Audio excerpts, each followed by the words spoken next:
Hi, I'm back with a message, and this message is something that so many people say in so many different ways, and that is fear is something that doesn't exist unless you feed it. And there is no such thing as waiting for a better world, waiting for the world we want to live in, waiting for the conditions we want to live in. We have the keys to imbibing heaven in our bodies, in our experiences, and creating that experience on earth. I swear to God.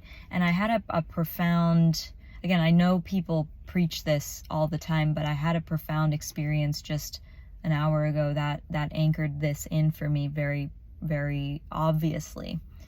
Right? So everyone has their own unique ways of listening to their intuition and communicating. And just like how, I speak English and other people speak different languages, primarily, we all have our own languages and sort of psychological, spiritual blueprints that we have within us to communicate with the unspeakable realms, like emotions and the ideas, thoughts, experiences, whatever.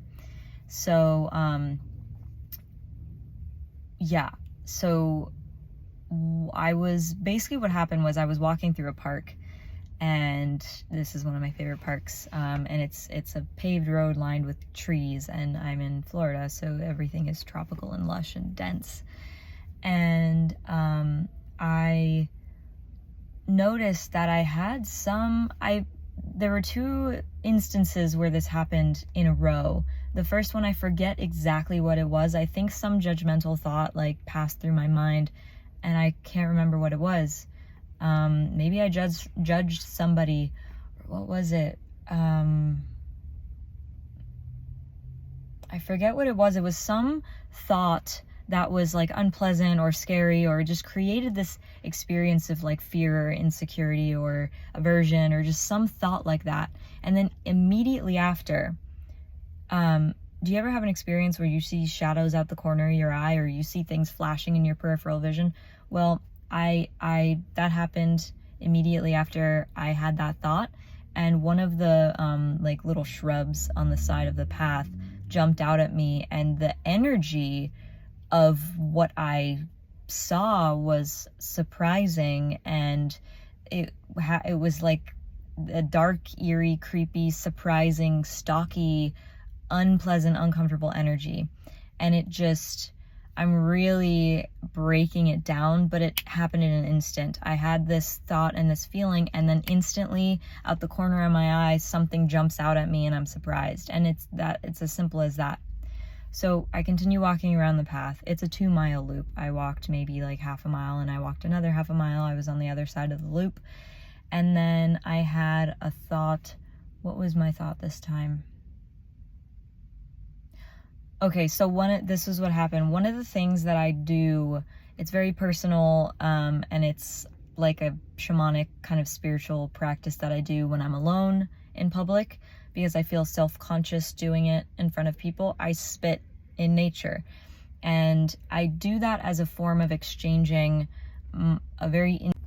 ran out of storage and fixed it real quick. But I do this exchange by sharing this very intimate part of my body, and I understand that the earth and the spirits of the earth and just spirits can read the information contained in my genetic material and the prayers that I put into that, and I give it to the earth. And I'm sure the earth can benefit from it, because the earth literally consumes and reabsorbs everything. When it dies, nothing is waste. Everything is born from nature and returns back to nature, even if it takes 1 billion years to break down, like some plastics or whatever, but it breaks down over time, long time. That's my point. I'm making a point.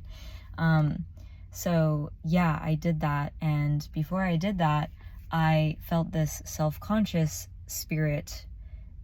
When I say this spirit, it's not like something outside of me. I felt self-conscious, but I refer to it as the spirit of self-consciousness, so that I don't identify with it and grasp onto it and believe that I am self-conscious. I'm not self-conscious. My identity is in God. It's in the infinite. It's in the spirit. It's in light. And I'm human, and I'm not saying any of these things to like bypass my nature. Like, I love rolling around in dirt. I love visceral realness of being a human, and I by no means mean to dismiss that by saying that I identify in God at my very core. And I think most people will understand that. But anyway, I did this little prayer, and I spat into the earth, and I looked around to see if no one was looking. And that spirit of self-consciousness, it's uncomfortable. Self-consciousness is not cozy. It is constricting. It is a wall. It's a block. It's a thing that wraps tightly around your spirit and constricts you and says, don't be who you are. Don't be seen, because it's dangerous. It's dangerous. You might not be socially accepted. You might, whatever. And self-consciousness is a valid, mechanism of the ego to protect us socially, because social, exile is equivalent to death in according to our genes and our psyches and our spirit, like our emotions or whatever. So anyway, I immediately after I felt that self-conscious spirit, I was walking, and then I literally was hearing I was hearing a creepy noise in these mangrove roots, and they were nature sounds, but there was something about this quality, again, that something creepy scared me from my peripheral vision. And what these experiences taught me, or anchored in for me, is the truth that, oh my God, you sitting here right now watching this, your thoughts, your emotional state, your intentions, none of them are in vain. None of them go unnoticed, unaccounted for in the Akashic records. And what I mean by the Akashic records is by the causality, the quantum nature of reality. We create reality. And my understanding is that in certain religions, and in, Tibetan Buddhism, which I don't know if people call that a religion or what, but in Tibetan Buddhism, different deities kind of encapsulate different psychological qualities, and we receive, empowerments to learn to practice these tantras to imbibe the spirit of those deities, and then watch how their energy performs its, magic in our life, whether it's wrathful or compassionate or whatever energy it is. It's like there are practices in Tibetan Buddhism where we clear our vessels to imbibe a spirit of something that we're, wanting to use to serve a specific purpose, or fulfill a certain intention, or fulfill a certain prayer, and imbibe that energy. And, our mind, it's just all a testament. These are my experience, and the example about the Tibetan Buddhist Tantra and imbibing these different deities. They're all parallel experiences, examples that exemplify how we create reality. So, if you have a dream of what heaven on earth looks like to you, what is it? Is it feeling free in public? Is it feeling not self-conscious when you go out? Is it feeling is it feeling connection? Is it feeling joy? Is it exchanging kindness with strangers? Is it, opening your heart and your doors to people you don't know, but being of service, providing warmth, providing nourishment? Whatever your dream of heaven on earth is, it is as accessible as living it. And of course, this is extremely nuanced. It's very nuanced. And it's kind of getting into a little bit of like what I love about performance art and like theatric creative expression is that, our psychic experiences are a theater, and we're constantly playing them out, okay? In mundane life, I'm out sitting outside Target right now getting toilet paper for my RV, and this is a theater. These people are all playing roles. Like, they're all playing their part. And sure, it's mostly subconscious and we're just automatically, infiltrated, inundated with how we're supposed to be in this place. But the thing is that we are infinitely endowed. I don't know if that's the appropriate use of that word, but we are infinitely gifted or given these facets of nature, of spirit. Like, we contain God, you know what I mean? God expresses itself, the universe expresses itself through us. And so why is one type of behavior acceptable in one context, but outside of that context it's not acceptable? That's because there's still a gap in understanding. There's still a gap in understanding, human nature, and accepting and embracing our infinite nature and our capacity to express all these different aspects of ourselves. What am I trying to say? Why is it so special, for example, to, why do dancers in the context of a flash mob make a different impact than they do when they're practicing in a studio? Because of context. I think that there's some beauty in this performative, ritualistic, allowing your expression to be expressed wherever you are, even if it's a little scary or a little uncomfortable. It's of course, don't go into danger. We don't want to live in the danger zone all the time, because it does feel dangerous to, I don't know, go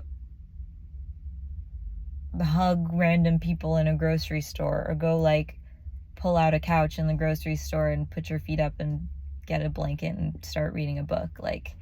That's not really contextually appropriate collectively in a grocery store. But we are human, we are nature, we are God, and we have infinite depths in us. And all I'm saying with this, my mind is kind of going in far off, and I'm not sure how many people are kind of, still rolling with me here. But all I'm saying is that we can create heaven on earth, and my vision of heaven on earth is having spaces and the freedom in society to express everything in a healthy way that serves, creativity and the spirit of expression.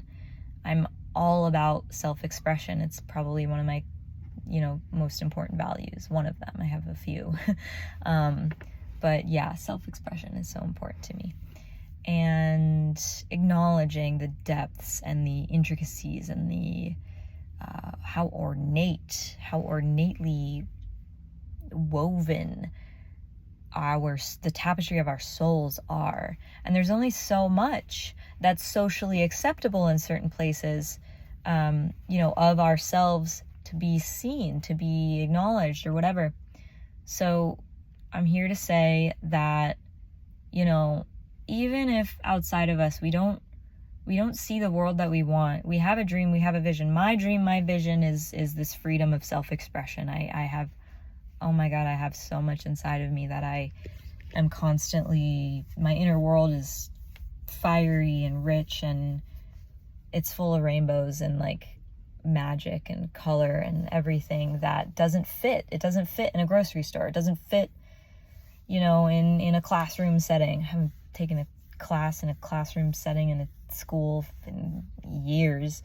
You know what I mean? So yeah, my prayer is to have spaces where I can, share with also a collective of people who also can benefit from this, the full-fledged expression of nature in a shamanic, creative, theatrical, psychic way.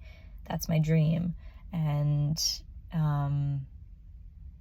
so having that experience with the trees and the, energy, spirit things popping out at me and surprising me really encouraged me that I can fulfill that dream. And even if I feel like it's dangerous for me to really be who I feel like I am in the middle of a grocery store, because I'm going to be honest with you, I've kind of always felt this way.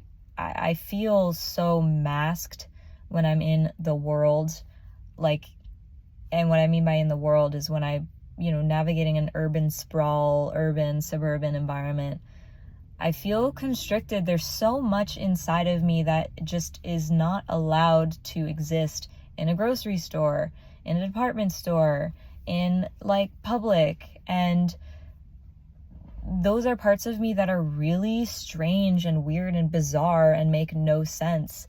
And that's how I think and how I feel and how I am and how I want to be and what brings me the most catharsis and peace. And it's how I've formed my deepest friendships, is, being in those spaces, being in non-conceptual, ritualistic, creative, expressive, energetic kind of spaces.